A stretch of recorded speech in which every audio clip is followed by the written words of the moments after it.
Dans Folie douce, il est possible que soient abordés des sujets comme la dépression, la drogue, le suicide, les violences sexuelles, même si promis ça sera jamais frontal ou graphique. Si vous, qui écoutez, traversez un moment particulièrement difficile, si la vie vous semble accablante, c'est ok, ça arrive, ça m'est arrivé. Ne restez pas seul. Vous pouvez en parler à votre médecin qui vous orientera vers un professionnel de la santé mentale. Ou alors, appelez le 31 14. Le 31 14. Il y a des gens formés qui vous écouteront avec bienveillance. Voilà, prenez soin de vous et place à Folie douce. Je suis fou. Obviously, Doctor, you've never been a 13-year-old girl. Leave Benny alone! Please! Pas la salpêtrière. Non, je trouve cette chose, je trouve risqué pour entrer à l'académie. Je ne suis pas folle, vous savez. Ici Folie douce. Vous écoutez l'épisode Féminisme et santé mentale. C'est la même chose. Coucou Mélanie. Le pitch de l'épisode que je vais mettre en ligne le 8 mars, c'est un épisode de, je pense, 5 à 10 minutes expliquant tous les liens de causalité existants entre le féminisme et la santé mentale. Pourquoi parler de santé mentale ? C'est un geste féministe. Je vais revenir sur l'histoire de la psychiatrisation des femmes et la perspective, l'espèce de renvoi des femmes, du groupe social femmes vers l'émotion, l'irrationalité, etc., qui est un mécanisme en fait sexiste. Je vais parler aussi de traumatisme, c'est-à-dire que la réflexion sur les violences sexistes et sexuelles fait émerger une réflexion sur le traumatisme, sur la dissociation, sur l'amnésie traumatique, et que en tant qu'experte de ces questions, petit à petit, je me suis retrouvée à me saisir énormément de ces réflexions sur le trauma. Je vais aussi parler de l'estime de soi et de la façon dont la société entretient une faible estime de soi pour les femmes qui sont toujours encouragées à se trouver soit trop grosses, soit mauvaise mère, soit pas mère, enfin voilà. Et qu'en fait, donner les clés d'un épanouissement par la santé mentale, c'est une façon en fait de libérer les femmes et toutes les personnes qui subissent le sexisme dans la société, et donc évidemment aussi les personnes LGBT, et même encourager à la vulnérabilité et à l'expression des émotions. C'est aussi lutter contre une forme de masculinité toxique, et aussi encourager les hommes à prendre la parole sur ces questions, et donc à changer la société. Putain, c'est trop bien, je viens de te pitcher mon texte. Tu as tout ce que je vais te dire dans cet épisode.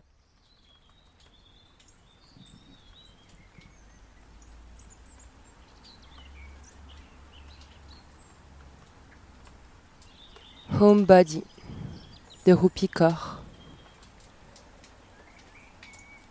Je ne suis pas une victime de ma vie.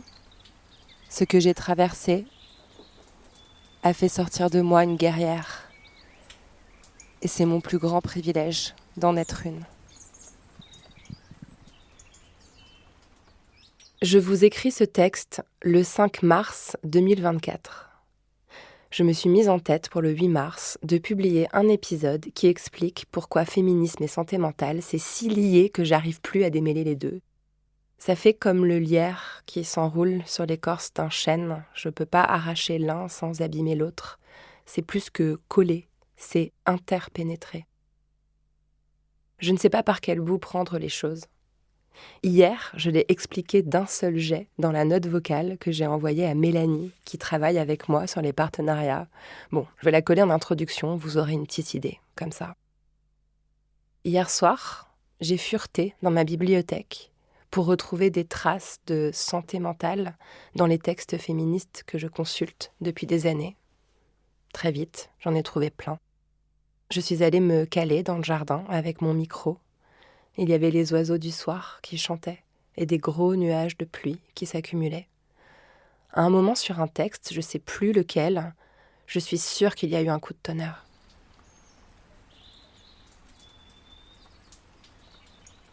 Betty Friedan, la femme mystifiée. Parfois, une femme m'avouait que ce malaise l'envahissait au point de lui faire fuir sa maison pour errer, sans but, dans les rues. Parfois, elle s'asseyait et pleurait, ou bien quand ses enfants lui racontaient une histoire drôle, elle restait de glace car elle ne les entendait pas. J'ai parlé avec des femmes qui avaient passé des années sur le divan d'un psychanalyste pour s'adapter à leur rôle de femme et détruire les inhibitions qui les empêchaient de s'épanouir au sein de leur foyer, près de leur mari et de leurs enfants. Mais le regard et la voix désespérée de ces femmes étaient les mêmes que le regard et la voix des autres femmes, de celles qui étaient sûres de ne souffrir d'aucun malaise, malgré un étrange sentiment de détresse. La femme mystifiée de Betty Friedan, c'est 1963.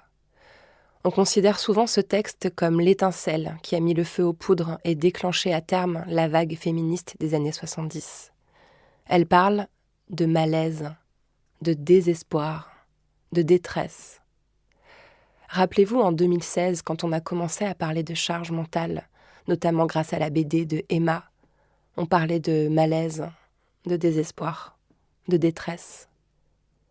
C'est malaisant d'être une femme dans un monde hétéro, ça nuit gravement à la santé mentale.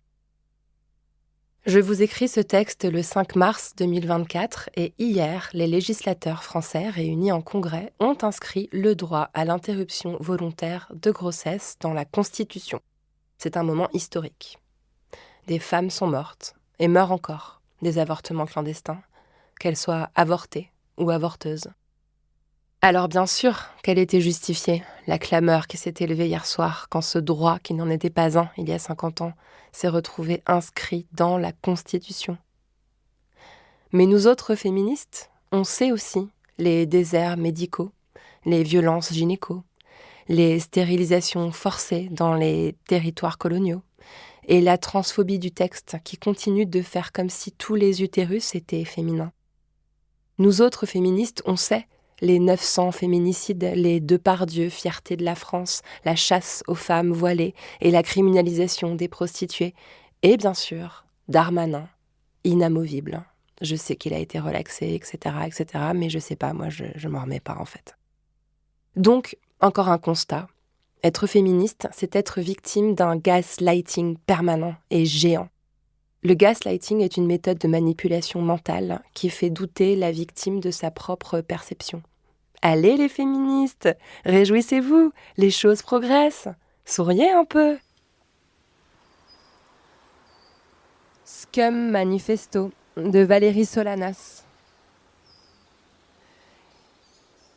L'effet de la paternité sur les femmes est d'en faire des hommes, dépendantes, passives, domestiquées, animalastiquées, gentilles, inquiètes, avides de sécurité et d'approbation, trouillardes, humbles, respectueuses des autorités et des hommes, fermées, sans réaction, à demi mortes, futiles, ennuyeuses, conventionnelles, insipides et profondément méprisables. T'es plus jolie quand tu souris. Psst, tu pourrais dire bonjour. Sale pute. Le harcèlement, la peur, l'anticipation, ou pire, l'habituation. Ça commence là aussi, féminisme et santé mentale, vers 14 ans. À peine on t'autorise à sortir seule dans la rue, t'apprends très vite que tu l'es jamais vraiment, seule. Puis il faut un chaperon ou une bombe lacrymo. Je ne sais pas par quel bout prendre les choses parce qu'évidemment, les violences conjugales, bien sûr, la précarité, la pauvreté, la santé mentale découle de la santé des gens, de leur bien-être. Être frappé et violé nuit à la santé mentale. Être pauvre aussi. Être assignée femme est une usure des nerfs, longue et tenace. C'est une rage sourde qui gonfle longtemps, si bien qu'on ne sait plus avancer sans. Et puis la dépression postpartum. Et puis le syndrome prémenstruel. Il y a des chiffres pour ça. Des chiffres qui disent qu'il y a bien plus de femmes cis suivies pour dépression que d'hommes cis. Bien plus de troubles anxieux chez les femmes que chez les hommes. Mais à dire des choses pareilles, on risque de se retrouver d'une minute à l'autre essentialisé. C'est normal, c'est la nature, c'est les hormones. Calmez-vous, mais enfin calmez-vous, madame, ça va bien se passer. Et puis les filles, ça pleure. Les filles, c'est fragile. Bien sûr que vous allez mal. N'hésitez pas à l'exprimer. Allongez-vous, on va vous examiner, vous explorer, vous entraver, vous interner à la salpêtrière et appeler votre mal hystérie. C'est le professeur Charcot, ça. C'est le bal des folles, dont j'ai mis un extrait dans le générique. Les hommes, ils vont pas chez le psy. C'est sur l'épaule des femmes qu'ils pleurent. Pourquoi le patriarcat ? Carol Gilligan. Le patriarcat est une structure immémoriale, presque universelle, ce qui ne l'empêche pas de porter en son cœur une incohérence fondamentale. En réalité, il est impossible pour les hommes d'exprimer leurs égos fractionnés sans relation à l'autre. De même que les femmes ne peuvent entretenir de relations sociales si on leur refuse leur propre individualité. Par conséquent, le patriarcat est intrinsèquement nuisible aux hommes comme aux femmes, parce qu'il oblige les hommes à agir comme s'ils n'avaient pas, ou n'avaient pas même besoin de rapport avec autrui, et les femmes à se comporter comme si on leur niait l'existence ou la nécessité d'avoir une identité propre. Mais c'est une chose que nul n'est censé voir, et encore moins dire. Et puis après, on peut creuser les chiffres. Tiens, il y a plus d'hommes chez les sociopathes, chez les schizophrènes, chez les toxicomanes. Tiens, il y a plus de suicides chez les hommes, mais plus de tentatives de suicide chez les femmes. Je vais vous dire ma conviction profonde. Beaucoup d'êtres humains souffrent sur le plan psychique, surtout si elles ont été mal aimées dans l'enfance, surtout si elles sont traumatisées, surtout si elles appartiennent à une marge. Il n'y a aucune différence liée au genre dans ce mal-être. Il y a une différence dans la façon dont la société autorise l'expression de ce mal-être. Si tu es une femme, pleure, crie, évanouis-toi au fond de ton lit. Si tu es un homme, ravale, bois, puis frappe, détruit.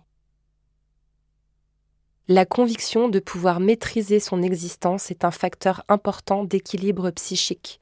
Cette conviction est moins marquée chez les femmes. J'ai lu cette phrase dans une étude. Le genre n'est pas biologique, il est conviction. On prive les femmes de la conviction qu'elles possèdent les ressources de contrôler leur existence, et on abreuve les hommes de l'assurance qu'ils la détiennent. Le genre est une narration culturelle qui crée les folles et les fous. Et on continue de psychiatriser la transidentité, c'est-à-dire d'imposer aux personnes qui veulent être reconnues dans un genre différent de celui qui leur a été assigné à la naissance, d'aller voir un psychiatre pour dire « je suis fou, je suis folle, j'ai l'impression que le genre n'est qu'une construction sociale », alors que cette impression est la lucidité même.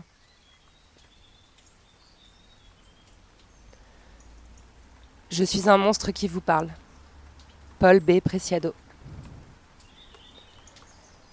Quand vous aurez coupé tous les arbres et percé toutes les montagnes, quand vous aurez analysé tous nos rêves, vous ne pourrez plus rien défoncer d'autre.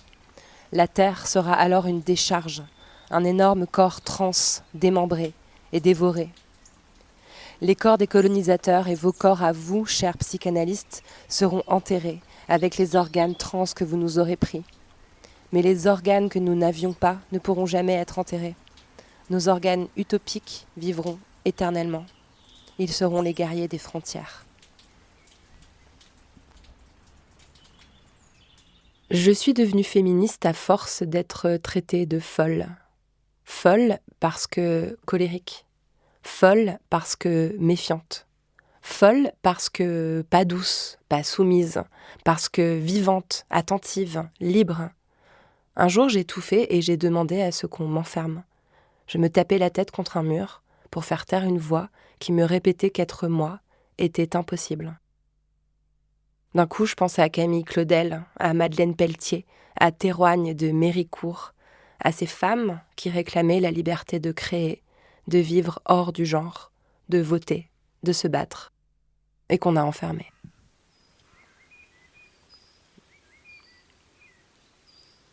Le complexe de la sorcière, Isabelle Sorante.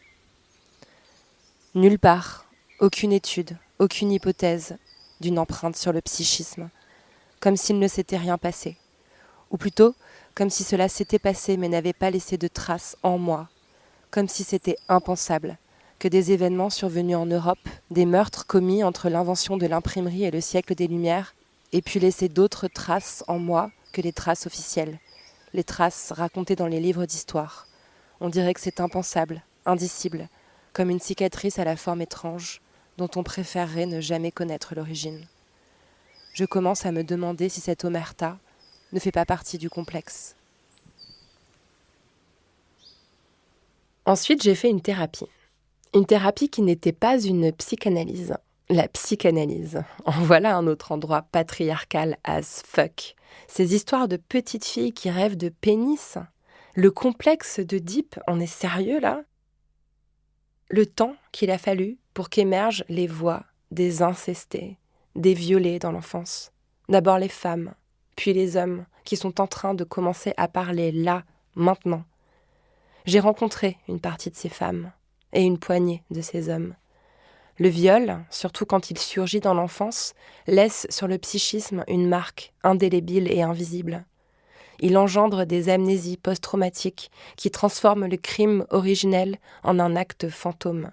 La victime ne sait plus si c'est arrivé, ou pense qu'elle imagine que c'est arrivé. Il faut beaucoup de patience pour que le souvenir, puis la parole émergent. Il faut beaucoup de MeToo, beaucoup de « je te crois ». MeToo a été un immense groupe de parole, en fait. C'est de la thérapie collective qu'on a fait depuis 6 ans. On s'est réparé par le groupe et par la parole. La race tue 2 fois, de Rachida Brahim. Sur les parois de mon cervelet subsiste le tracé d'une langue que je ne sais ni lire ni écrire. Je succombe régulièrement à la douleur que provoque en moi cette seule phrase. Et comme le féminisme que nous défendons ensemble est un féminisme antiraciste, on s'est mis à tendre l'oreille aux voix des traumatisés de la race et de la colonisation.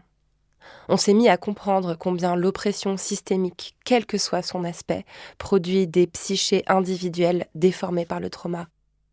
On s'est mis à nommer le caractère politique de ce mal-être, et on n'est qu'au début de cette prise de conscience-là. La charge raciale émerge. Combien de temps encore pour que cette parole soit non seulement libérée, mais aussi écoutée, entendue et prise en compte ? Rage assassine, mettre fin au racisme. De Bell Hooks. Ce besoin désespéré de prouver aux Blancs et aux Blanches que le racisme n'avait pas vraiment réussi à provoquer un chaos psychologique permanent dans nos vies était et demeure une manifestation du trauma, une réponse exagérée. La thérapie m'a permis de comprendre que la douleur que je ressentais découlait presque tout entière du fait d'avoir été assignée à la fiction sociale qu'est femme. Je suffoquais parce que petite, trop bavarde, trop curieuse, trop délurée, on m'avait bâillonné la bouche. Les filles, ça s'excite pas comme ça. Je m'étourdissais parce qu'adolescente, j'avais été touchée, exhibée contre mon gré. Les femmes, ça dit non, mais ça veut dire oui.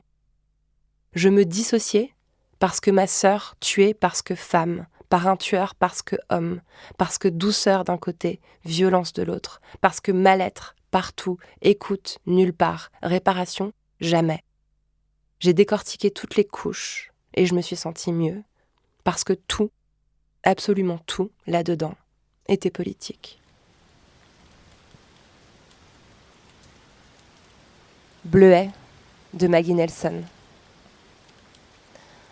Un après-midi de 2006, dans une librairie de Los Angeles, je prends un livre intitulé « The Deepest Blue », le bleu le plus profond.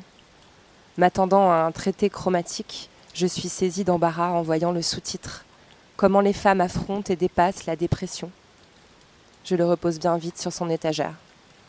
8 mois plus tard, j'achète le livre en ligne.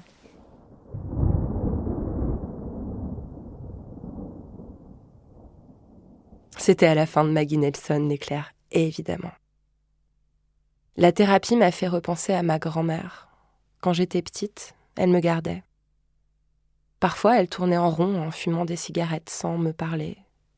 Et parfois, toutes les deux, on se regardait et on éclatait de rire. Je l'aimais. Et elle m'aimait aussi. On faisait régulièrement des piqûres à ma grand-mère pour pas qu'elle mette le feu à sa maison. Et souvent, on l'envoyait en maison de repos. Et je ne la voyais pas pendant des semaines, parfois des mois. J'ai attendu presque 40 ans pour entendre les bons mots. Ma grand-mère était maniaco-dépressive. Aujourd'hui, on dirait bipolaire. Ma grand-mère était une femme née en 1933. Reine de beauté, divorcée, seule, précaire, non qualifiée. Dieu sait ce qu'elle a vécu d'être née femme en 1933. Enfin, j'ai ma petite idée. La maison de repos, c'était l'HP. Mais j'aimerais bien savoir si ma grand-mère était d'accord pour aller si souvent se reposer.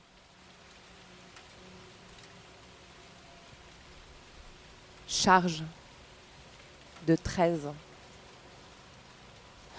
Le fameux dilemme du changement de psychiatre, un classique qui a creusé dans beaucoup de têtes au pays. En théorie, nous sommes censés être suivis par un psychiatre en qui on a confiance. En pratique, ça ne marche pas du tout comme ça. C'est délétère. D'ailleurs, le vocabulaire lui-même est à l'envers. Le psychiatre ne suit pas, c'est lui qui mène. Explorer la santé mentale, c'est s'interroger sur la notion de consentement. C'est parler d'entrave, de domination. C'est se demander qui on habilite à réfléchir, à ordonner, qui on autorise à douter, qui parle, qui est silencieux, qui est à la marge, qui est au centre. Parler de santé mentale, c'est parler de soins, d'écoute, d'émotion et de compassion. C'est faire avec fierté ce que le patriarcat nous interdit de faire si on est un homme et nous méprise de faire si on est une femme. C'est prendre le programme à rebours, c'est tout retourner dans le plus grand des calmes, inéluctablement, tout changer.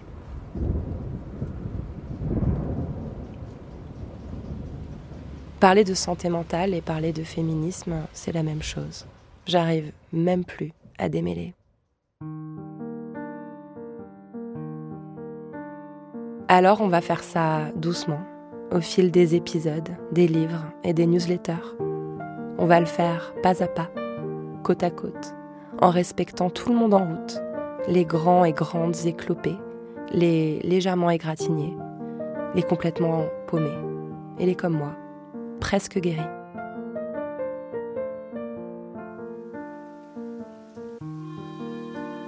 Journal d'un écrivain de Virginia Woolf. 9 avril 1937. Un tel bonheur, où qu'il soit ressenti, est à plaindre, car il est sûrement aveugle. Oui, mais mon bonheur n'est pas aveugle. C'est le couronnement. J'y pensais entre 3 et 4 heures ce matin, de mes 55 ans. J'étais étendue, éveillée, si calme, si heureuse, comme si j'étais sortie des tourbillons du monde pour entrer dans un profond espace bleu et tranquille où l'on pouvait exister au-delà du mal, les yeux grands ouverts, prémunis contre toute surprise. De toute ma vie, je n'avais encore jamais éprouvé ce sentiment-là, mais je l'ai éprouvé plusieurs fois depuis l'été dernier. J'ai plongé alors au plus noir de ma dépression, comme si je franchissais un seuil et rejetais un manteau, allongé dans mon lit, regardant les étoiles, la nuit, à Monk's House. Bien sûr, cela se dissipe dans la journée, mais c'est là quand même. Merci de m'avoir écouté. N'oubliez pas de vous inscrire à la newsletter de Folie Douce. Dedans, il y a plein de contenus passionnants. Par exemple, hier, je parlais de Madeleine Pelletier avec Christine Barr. Prenez soin de vous et prenez votre temps.